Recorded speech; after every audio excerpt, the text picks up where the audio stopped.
estaba creciendo en la iglesia, me sentía como un hipócrita, como compartiendo el evangelio o quizás dirigiendo una clase con los niños o jóvenes, pero sin convicción, sin testimonio personal. Y yo a veces cuestionaba mi fe, cuestionaba mi salvación, a veces cuestionaba si esa experiencia espiritual que hace 2 meses atrás, si fuera real o no, solamente fue un momento de emoción.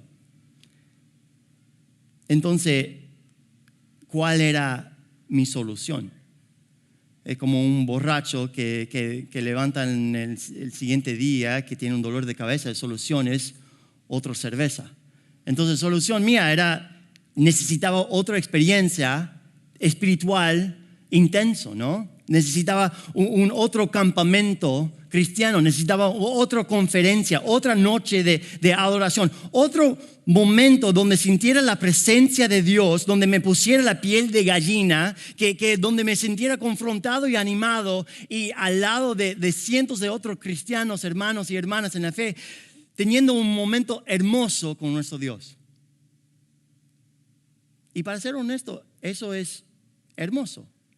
Eso es hermoso y eso es poderoso, tener esos eventos que nos animan. No quiero que piense que estoy en contra de eso. O sea, puede ser un evento que nos cambian una actitud o estilo de vida y puede ser útil para nuestra vida en Cristo. Pero me di cuenta de que no dura. Que me di cuenta que no podía depender en ese momento para sostenerme en mi caminar diario. Porque apenas de bajar de esa cima, la tentación estaba esperando en la puerta. Ahora, estamos en el capítulo 10 de 1 Corintios y estamos en el medio de un argumento largo de Pablo entre el capítulo 6 y el capítulo 11, que él está mostrando libertades que nosotros como cristianos podemos sacrificar por el bien de nuestros hermanos, pero también como luchamos constantemente contra nuestra carne para someterla y para poder ser testigos eficaces.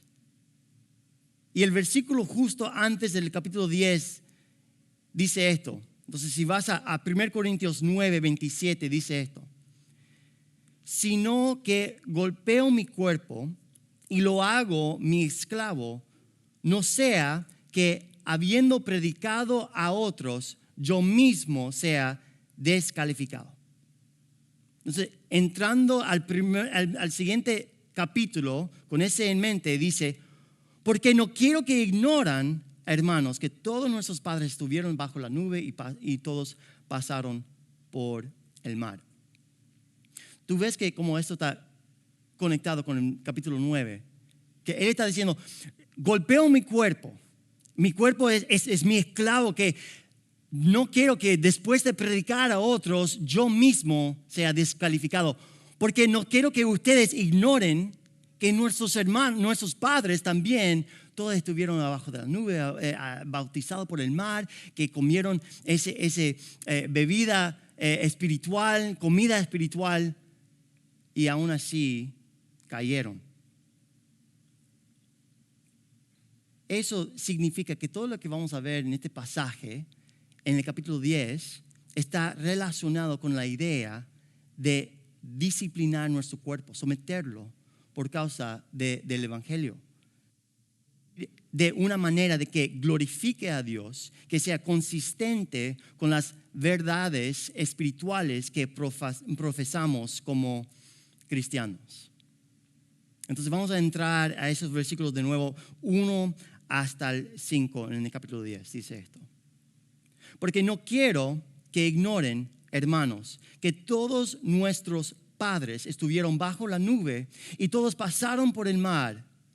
En Moisés todos fueron bautizados en la nube y en el mar. Todos comieron el mismo alimento espiritual y todos bebieron la misma bebida espiritual, porque bebían de una roca espiritual que los seguía. La roca era Cristo. Sin embargo, Dios no se agradó de la mayor parte de ellos y por eso quedaron tendidos en el desierto. Ahora, fíjense que Pablo está haciendo una comparación con la iglesia y con Israel mientras que ellos estaban en el desierto. Hay una comparación que él está poniendo aún en la imagen del bautismo y la comunión de Israel como un pueblo de Dios, pero es más como una advertencia. Él está diciendo a la iglesia que no piense que ustedes son el primer grupo de personas en tener una relación íntima y cercana con Dios. Israel también caminó, comió, bebió con Dios y miren lo que pasó. Entonces, si no estás familiar con las historias de Israel caminando por el desierto, ellos fueron una nación dentro de la esclavitud y ellos estuvieron en la nación de Egipto por 400 años. 400 años. Cuando lees el libro de Éxodo, ves a Dios destruyendo los dioses de Egipto. Cada una de las plagas era contra un dios específico de Egipto, rescatando a su pueblo con su propia mano, abriendo el mar rojo y en cierto sentido siendo bautizado por el agua. Y Dios lo guiaba con una columna de nube de día y una columna de fuego de noche. Y cuando no había comida para comer, Dios envió maná del cielo. Es un tipo de pan, algo que ellos recogieron cada mañana para ser sostenidos. Y cuando no había agua para beber, Dios mandó agua, no del cielo, no de la tierra, pero de una roca, representando a Cristo. Y quizás ves todo eso, o sea, poniéndolos en las sandalias de los egipcios. Si ves todo eso, quizás estás pensando, bueno, si yo estuviera ahí, no sé cómo es posible que ellos pueden pecar contra Dios. Que cada mañana ellos despertaron, salieron de su casa completamente asombrados de que Dios mismo estuviera en medio de ellos, guiándolos y sustentándolos y que ellos puedan ser guiados por su Dios. Sería un recordatorio diario y constante. Como que, wow, Dios ha sido tan fiel con nosotros, tan bueno con nosotros. No solamente nos rescató de la esclavitud, pero nos provee cada día. Y su presencia está claramente con nosotros. Qué increíble sería eso. Que solamente tienen que levantar la mirada y ver a lo lejos la columna de nube, significando la presencia de Dios, o en la noche la columna del fuego. Pero tal vez eso fue solamente los primeros meses, los primeros años que ellos levantaron con esa actitud, con ese gozo. Y después simplemente se acostumbraron, ¿no? Ese nube tan grande de nuevo está ahí. O otro día estamos comiendo la misma cosa, o sea, pan de cielo, por favor. No hay nada que podamos comer aquí. Sí, es un nube de fuego, o sea, una columna de fuego, pero eso pasa todos los días, una columna de fuego, qué interesante. Para mí es solamente para mostrar a mis hijos que cuando enciendan la columna de fuego, ellos tienen que regresar a la casa. Y tal vez se acostumbraron tanto que lo dieron por sentado como, claro que Dios nos cuida, claro que Dios nos cuida. Nosotros somos su pueblo, Él tiene que cuidarnos. Pero nosotros estamos rodeados de otras naciones que ellos tienen dioses que son para mí más divertidos. Que ellos pueden comer una hamburguesa con bacon, que ellos pueden acostar con cualquiera, que ellos pueden hacer sacrificios locos para conseguir lo que ellos quieren. Y en comparación, nuestro Dios es un Dios de reglas. Nuestro Dios es que Él mata a la gente que se desobedecen. Y bueno, no sé si nosotros tenemos el mejor Dios. Y nosotros quizás estamos pensando, mirando desde nuestro punto de vista hoy, y es cómo posible que ellos pueden estar ahí viendo el mano de Dios, viendo sus milagros, sus obras, viendo todo lo que Él hizo para ellos y decir que van a pecar contra Él. Pero Pablo dice aquí, oigan, cuidado. Esto es un ejemplo para nosotros. Estoy seguro, si hablas o preguntas a los israelitas que estuvieron ahí en ese tiempo de aquellos días, que nos miran a nosotros como iglesia hoy, ellos seguro que van a pensar, ¿cómo es posible que alguien puede pecar contra Dios después que el Mesías se reveló? Que después el Mesías se murió y se resucitó, y que ellos, la iglesia, tienen literalmente el Espíritu Santo de Dios viviendo dentro de ellos. O sea, nosotros, nuestra generación, tuvimos que caminar kilómetros de su vida y de ida y de vuelta para ir al templo, y ellos, la iglesia, ellos son el templo. Ellos pueden pasar tiempo con Dios en cualquier momento del día, cubierto con la justicia de Dios. No tiene que ir y hacer un sacrificio al templo. Pero esta gente está pasando todo el día en esos aparatos electrónicos que brillan. Tengan cuidado. Israel caminó con Dios y Dios no se agradó con la mayoría de ellos. Y él sigue, versículo 6, dice, estas cosas sucedieron como ejemplo para nosotros, a fin de que no codiciemos lo malo como ellos lo codiciaron. No sean pues idólatras como fueron algunos de ellos, según está escrito, el pueblo se sentó a comer y a beber y se levantó a jugar. No forniquemos como algunos de ellos fornicaron, y en un día cayeron 23,000. Ni provoquemos al Señor como algunos de ellos lo provocaron y fueron destruidos por las serpientes. Ni murmuren como algunos de ellos murmuraron y fueron destruidos por el destructor. Estas cosas le sucedieron como ejemplo y fueron escritas como enseñanza para nosotros, para quienes ha llegado el fin de los siglos. Estoy en una época, en una parte de mi vida que tengo 3 hijos pequeños. Tengo 3 hijos, el mayor, ella tiene 5 años, segundo 3 años y 1 año. Y es interesante, estoy en esa parte porque es un número de hijos que puede recibir distintas reacciones de distintas personas, dependiendo de quién es, ¿no? Y especialmente cuando nosotros digamos que, bueno, queremos más. Y dicen, wow, ¿quieres más hijos? ¿Estás loco? ¿Qué te pasa? ¿No tienes una televisión? ¿Qué pasa? Y a veces siento que tengo que justificarlo porque, bueno, soy uno de 6, vengo de una familia grande y ellos dicen, ok, entonces sí, es normal. Tú creciste en el caos, entonces para ti está bien. Pero la verdad es, yo pienso, no es el caso en cada caso, pero para nosotros, yo creo que después de una cantidad, un número de hijos, ellos empiezan a criarse solos, ¿no?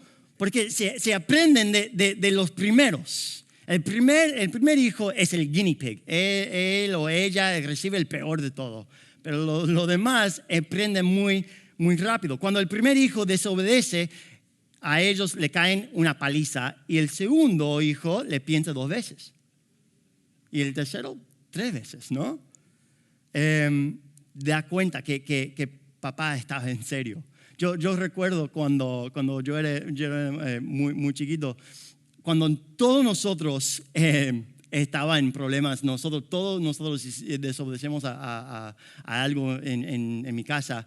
Había una fila de niños afuera de la puerta de mi padre esperando por su paliza, ¿no? Y cada uno tenía que esperar, escuchando los gritos del niño antes, Y como, eso fue 3, ok, espero que a mí recibe 2, o sea. Y cuando el último hijo llega, entra el cuarto, está diciendo, perdóneme padre porque ha pecado, por favor. O sea, muy, muy afectado. Y Pablo está diciendo aquí, miren el ejemplo de su hermano mayor. Miren el ejemplo de Israel. Cuidado, miren a su ejemplo. Y señala 4 ejemplos. Él dice en estos versículos habían como unos referencias de 4 momentos en la historia de Israel. Si lees a través de Éxodos y Números. El primero es Israel creando el becerro de oro. Después la inmoralidad sexual con los moabitas. Las quejas contra Dios y la murmuración contra la autoridad que Dios estableció. Y yo no creo que Pablo está mencionando esto como algo sacándolo del aire. Creo que Pablo está creando una conexión con los pecados de la iglesia de Corinto y mostrando cómo Dios respondió con Israel.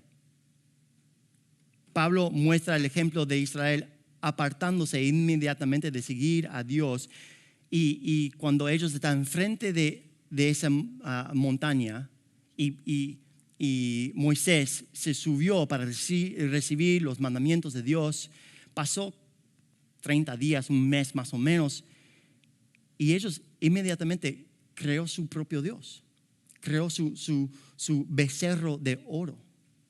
Aunque Dios rescató a Israel de la esclavitud de Egipto, ellos trajeron los ídolos en sus corazones y adoraron esos ídolos apenas se pasó el tiempo y no querían esperar. Ahora, Corinto era una ciudad rodeada de ídolos. Muchos en esa iglesia venían de ese trasfondo. Habría sido muy tentador para algunos experimentar la presencia y el evangelio y la salvación de Dios y luego querer mezclar su vieja vida de idolatría con el Dios de la Biblia. ¿Y eso qué significa? Eso es una demostración de nuestra carne, de nuestro deseo de control en nuestras vidas. Nuestro deseo de ir en la dirección que queremos, de tomar decisiones sobre nuestra propia vida, de fabricarnos un Dios que se ajuste a nuestras necesidades, nuestras pasiones, nuestros deseos, nuestro estilo de vida. Manteniendo alguna apariencia de Dios, pero es un Dios que me glorifica a mí. Y es interesante, si lees la historia en el libro de Éxodo, cuando Israel creó el becerro de oro, no dijeron, aquí hay un Dios nuevo para adorar. Ellos dicen, estos son los dioses que te sacaron de Egipto. Y después dicen, vamos a hacer una fiesta al Señor. Interesante que nosotros podemos ser rescatados de la esclavitud, experimentar la providencia de Dios, su salvación, experimentar su sanidad, su bondad, su bendición. Y luego, cuando salimos del peligro, cuando salimos de ese momento, miramos hacia atrás y decimos, sí, todo eso estuvo bien, pero yo creo que realmente lo que me salvó era esto. Yo creo que lo que me salvó era mi inteligencia. Yo creo que lo que me salvó era mi trabajo duro, mi perseverancia. Fue el dinero, la verdad, que me sacó de esa situación. Sí, o sea, yo sé que pedí sanidad en la iglesia en casa, pero mayormente seguro que fue un efecto placebo y en realidad fue el medicamento que funcionaba. Y Dios tenía un parte de eso, pero el Dios de la Biblia, él es útil en los domingos en la mañana. Pero lunes al sábado, ese es el becerro de oro. Ese es un Dios que puedo tocar, que puedo ver, un Dios que puedo sentir. Esa es la realidad. No tengo tiempo para el fe. No tengo tiempo para esperar por un Dios que, ¿cuándo viene la respuesta? O sea, el dinero yo puedo tocar. El trabajo yo sé qué es. El medicamento yo entiendo. Pero un Dios de que tengo que poner mi fe, depender en Él, eso es duro.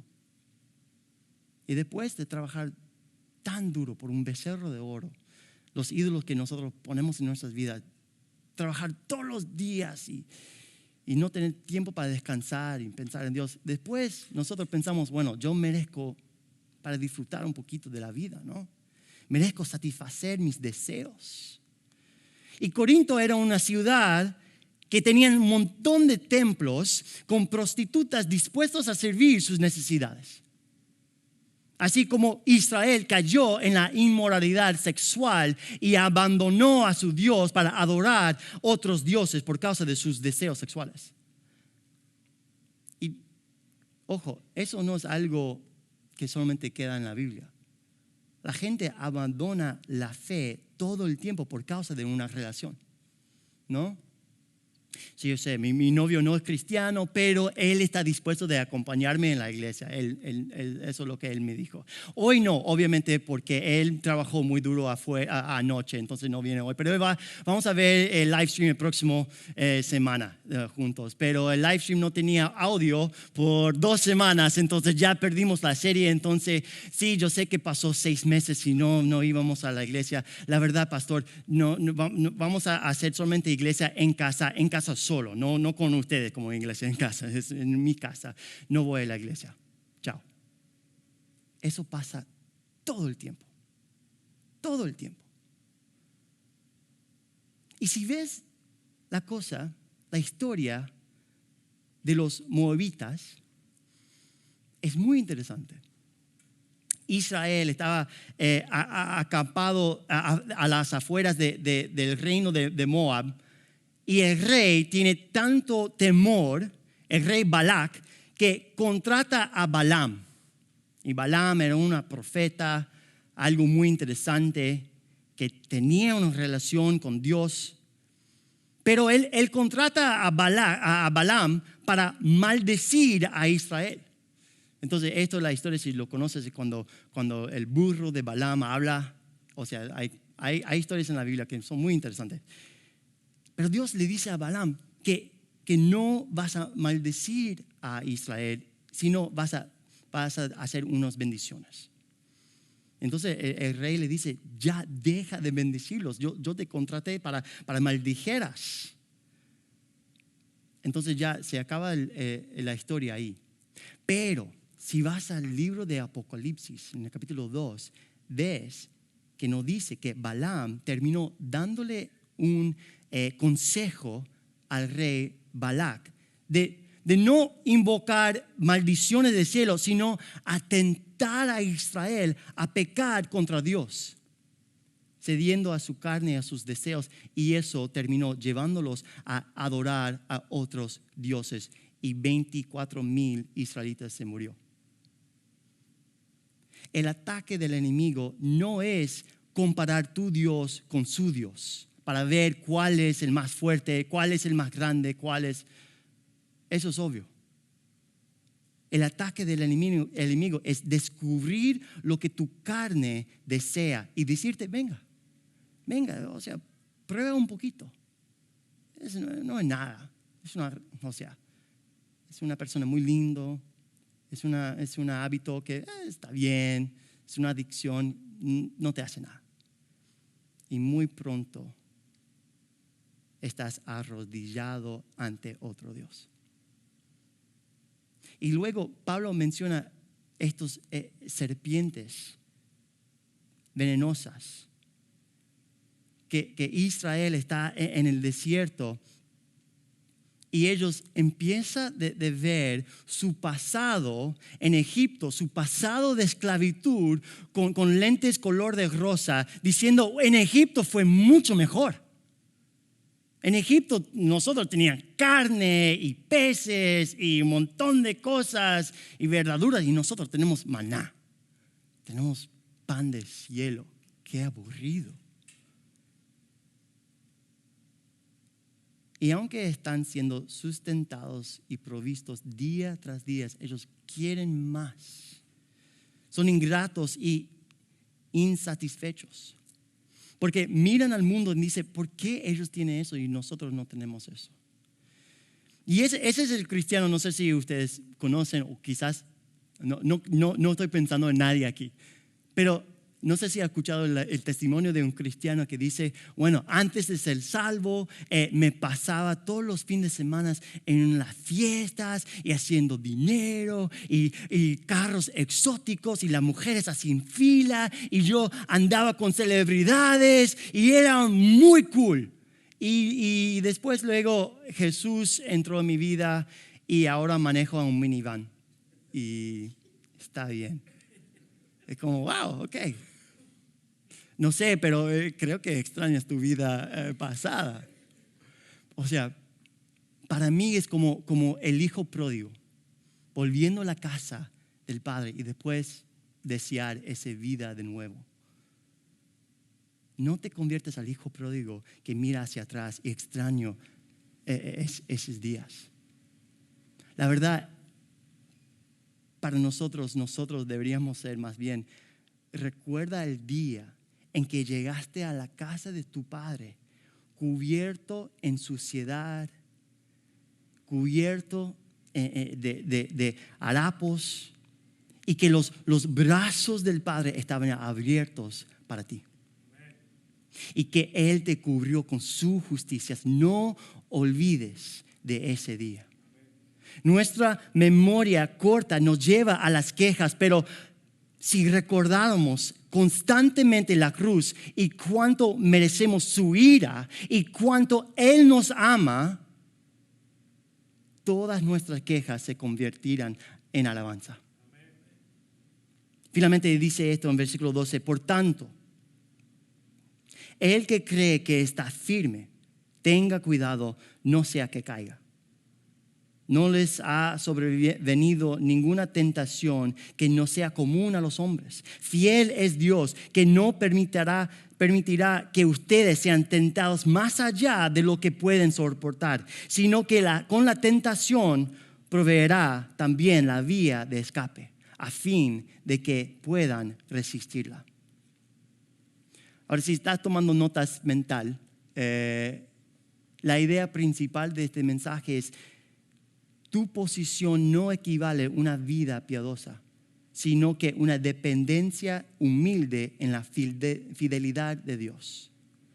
Tu posición no equivale a una vida piadosa, sino una dependencia humilde en la fidelidad de Dios.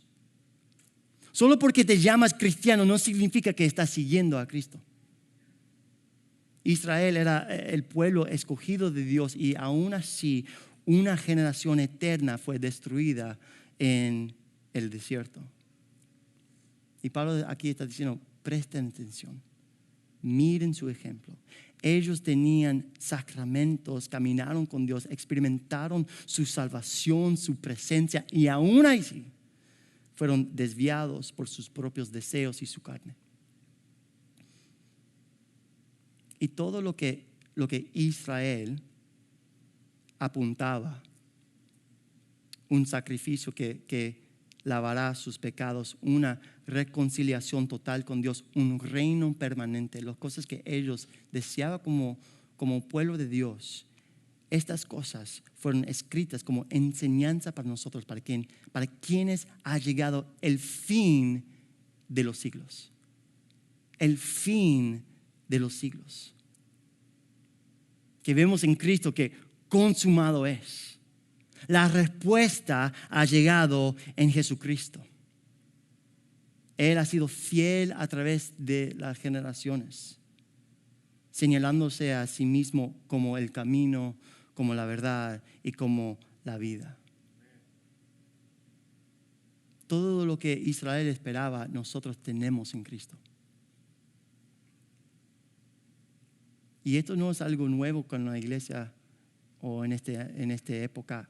Eso es algo que podemos ver, la misericordia y el amor de Dios a través de nosotros como seres humanos por toda la historia de seres humanos.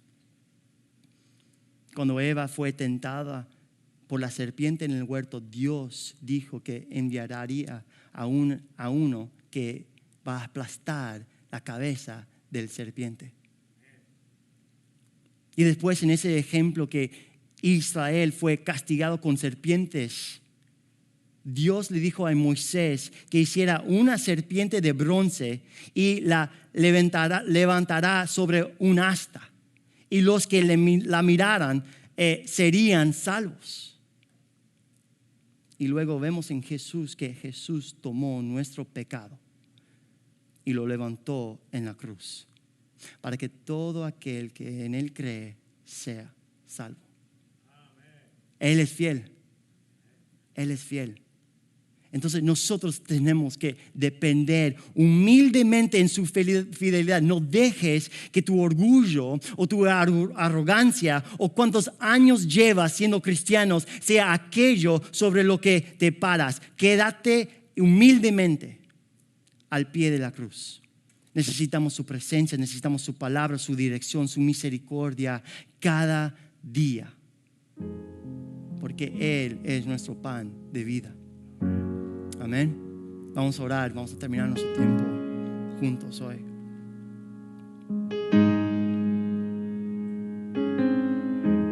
Y no sé de cada persona que está aquí, tu situación, pero Dios sabe.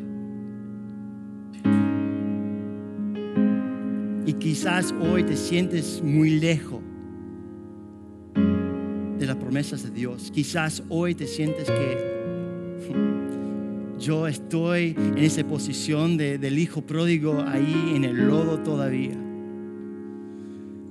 Y vuelvo día tras día a mi pecado, a mis deseos.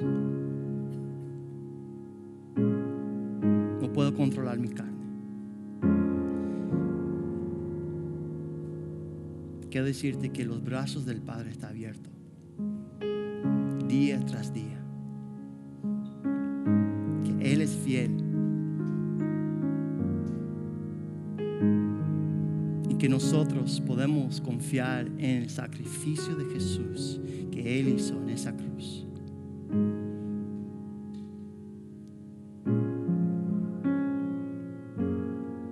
Padre, estamos agradecidos por tu fidelidad.